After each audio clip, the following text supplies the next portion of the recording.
Hello guys, कैसे हो तुम लोग। अगर सबसे पहले मेरे चैनल पर नए हो तो चैनल को सब्सक्राइब कर दो, वीडियो को लाइक कर दो, क्योंकि आज मैं बात करने वाला हूँ जो भारत में एक और जो विस्फोट हुआ है दिल्ली में, वो भी मतलब भारत का दिल्ली के मतलब रेड फोर्ट यानी लाल किला के बाहर एक कार में बम रख करके फोड़ा गया है। और ये साफ साफ खुली चुनौती दी गई है इंडियन गवर्नमेंट को, और पूरी की पूरी दिल्ली पुलिस को चुनौती दी गई है ओपनली कि हम कुछ भी कर सकते हैं। आतंकवादियों का मतलब इतना ज़्यादा वो हो गया है, मतलब क्या कहते हैं उसे, उनकी हिम्मत की मतलब बताओ। दिल्ली के लाल किला जैसी जगह पे उन्होंने मतलब शाम 7 बजे 10 नवंबर को कार में एक बॉम्ब फोड़ा है, जिसमें एक शख्स को गिरफ्तार किया है जिनका नाम डॉक्टर नबी करके कुछ है उनका नाम, और उसके अलावा कई सारे लोगों का नाम आया है। और सबसे बड़ी बात ये है कि जो हमारे इतना बड़ा ये बॉम्ब ब्लास्ट हुआ है, और बिना किसी अगर राजनीति मुद्दे की बात करें, ना ही बिना किसी पॉलिटिशियन पार्टी को इसमें इन्वॉल्व करके बात करें, तो आखिर दिल्ली के मतलब लाल किला जैसी जगहों पे इतना बड़ा टेररिस्ट अटैक और इतना बड़ा बम ब्लास्ट कैसे हो सकता है।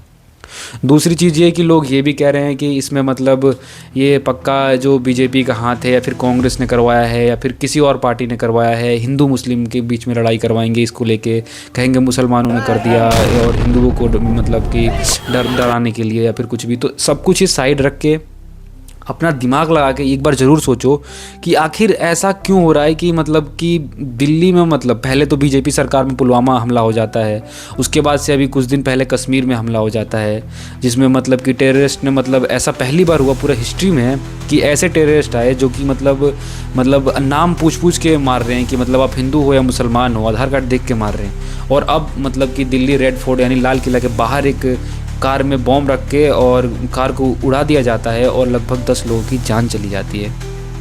तो आखिर इन सब का लिंक किससे है? क्या पाकिस्तान से लिंक है, या पाकिस्तान के मतलब अलावा भी कोई और टेररिस्ट अटैक कर रहा है, मतलब इंडिया पे ऐसा कुछ हो रहा है, और इसके मतलब लिए मतलब दिल्ली गवर्नमेंट या पूरी इंडियन गवर्नमेंट क्या कर रही है, कुछ एक्शन नहीं ले रही है। तो मैं सबसे पहले एक चीज़ कहूँगा कि हिंदुस्तान के ना बाहर के दुश्मन उतने मतलब ख़तरनाक नहीं है जितना इंडिया के अंदर के लोग ही हैं। मतलब अपने ही लोग अपने मतलब इतनी ज़्यादा दुश्मनी को उतर आए हैं कि बाहर के लोगों की ज़रूरत ही नहीं है। और ये जो अभी हुआ है हमला, उसमें भी मतलब लगभग 4 या 5 लोगों का नाम सामने आया है जो कि मुसलमान लोग हैं। तो मैं ये नहीं कहता कि उसमें मुसलमान हैं तो ये मुसलमानों ने करवा दिया। भाई, आतंकवादी का कोई भी धर्म नहीं होता, एक बात ये अपने दिमाग में बैठा लो। तो सबसे पहले अगर जो हुआ था कश्मीर में, अगर तुम लोग सबसे पहले ये कहोगे कश्मीर में कैसे हिंदू भाइयों को सिर्फ मारा गया था नाम पूछ के, तो भाई वो कोई टेररिस्ट अटैक नहीं था, वो प्री प्लान्ड मर्डर था। वो पूरा अटैक प्लान था और साफ साफ एक तरफा था, क्योंकि वो दिखाना चाहते थे कि मतलब कितने ज़्यादा हम हिंदुओं को दबाएं, और कैसे ये साबित करने में लगे हुए थे कि मतलब हिंदू खतरे में हैं, और इसके लिए वो टेररिस्ट अटैक हुआ है।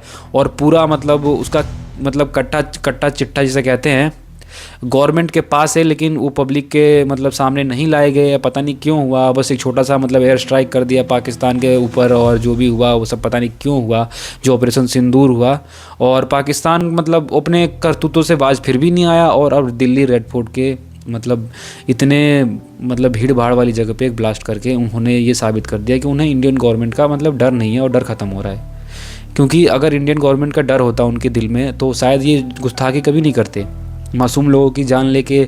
और वो लोग अपने आप को बहादुर समझते हैं, तो वो लोग सबसे बड़े नामर्द हैं और नपुंसक हैं वो लोग। तो मैं एक चीज़ और कहूँगा कि मैं दिल्ली गवर्नमेंट से पूरी मतलब अपनी इंडियन गवर्नमेंट से, दिल्ली पुलिस से दरख्वास्त करता हूँ, और ये मतलब रिक्वेस्ट करता हूँ कि जल्द से जल्द उन सबको जो भी इस बम ब्लास्ट में मतलब इन्वॉल्व हैं, क्योंकि कुछ दिन पहले ही अभी हरियाणा के मतलब बॉर्डर पे कुछ मतलब क्या कहते हैं विस्फोटक पदार्थ वहाँ पकड़े गए थे, और मुझे लगता है कि कहीं ना कहीं उनसे भी लिंक हो सकता है, जो कि यहाँ पे एक विस्फोटक नाइट्रोजन जैसे उसमें गैस वैस मिले, और वो सब मिला के और ये बम ब्लास्ट बनाया गया था, पूरा प्री प्लान था, और इतना बड़ा विस्फोट करा गया था। और वो लोग लग रहा है कि मतलब ये पूरा जानबूझ के हुआ था, और लोगों की इसमें जान गई है, निर्दोष लोग मरे हैं। और मतलब ऐसे बता नहीं सकता कि मतलब वहाँ पर बॉडी ऐसे चिथड़े हुए पड़े उनको कि मतलब देखा भी नहीं जाएगा आपसे। तो कोई भी राजनीति इस पे खेलने से पहले, किसी भी पार्टी का नाम लाने से पहले, क्योंकि सबसे पहले मैं बताऊं तो ध्रुव राठी आएंगे और मुसलमानों का वो क्या कहते हैं उसे, उनका अलग ही एक छवि बनाएंगे जो कि मतलब वो बहुत प्योर हैं, और प्योर हार्ट के हैं, उनका कोई हाथ नहीं है। लेकिन सीधी सीधी बात है, उनमें जो डॉक्टर नबी मुल्ला जो भी हैं उनका नाम आया है, पूरे मुसलमान गिरोह ही है और बीजेपी को पूरा टारगेट कर देंगे। लेकिन ऐसा मत करना ध्रुव राठी सर, क्योंकि मैं चाहता हूँ जब तक पूरा इस पे इन्वेस्टिगेशन ना हो, एक मतलब जांच बैठनी चाहिए और एक अच्छा जो भी सच है वो बाहर नहीं आए, तब तक आप अपनी किसी भी विचार को ऐसे मत कहो कि इस पार्टी ने किया, इस पार्टी ने किया। भाई आप अपना वो रख सकते हो, ओपिनियन रखो कि मतलब ऐसा क्यों हुआ, ऐसा नहीं होना चाहिए, आखिर मतलब इसमें किसकी गलती है। ये सीधा सीधा मत बोल दो कि इस पार्टी की गलती है और इसने करवाया है और बस आप निकल जाओ साइड से। तो ऐसा कुछ नहीं है। और मैं चाहता हूँ कि जो हमारे देश में इतना मतलब ये दुखद घटना हुआ है, इसके ऊपर गवर्नमेंट बहुत सख्त मतलब कोई एक्शन ले और इन लोगों को गिरफ्तार करे जो इसमें इन्वॉल्व हुए हों और ऐसे चीज़ों को हमारे देश में होने से रोके। क्योंकि हमारे देश में ये लगभग ये इस साल में तीसरी चौथी बार ये अटैक हो रहा है और पता नहीं पिछले बार हुआ था, उससे पहले भी हो रहा है। और आखिर ये बंद क्यों नहीं हो रहा, ये रुक क्यों नहीं रहा, मैं ये जानना चाहता हूँ। मैं पूछता हूँ ये पूरे अपने इंडिया के पॉलिटिशियन से, इंडियन गवर्नमेंट से, आखिर ये सब बंद क्यों नहीं हो रहा है। क्या मतलब पूरे यूथ को रोड पर उतरना पड़ेगा या फिर ऐसा कुछ करके दिखाना पड़ेगा कि तब इंडियन गवर्नमेंट की आंखें खुलेंगी और तब कोई एक्शन लेगी? कब तक निर्दोष लोगों की जान जाती रहेगी और कब तक निर्दोष लोग मरते रहेंगे? तो मैं ये जानना चाहता हूँ कि मतलब इसमें कौन कौन इन्वॉल्व हुआ है, जल्द से जल्द इस पर कोई एक्शन लें और इसका सच पता करें। और जय हिंद, जय भारत।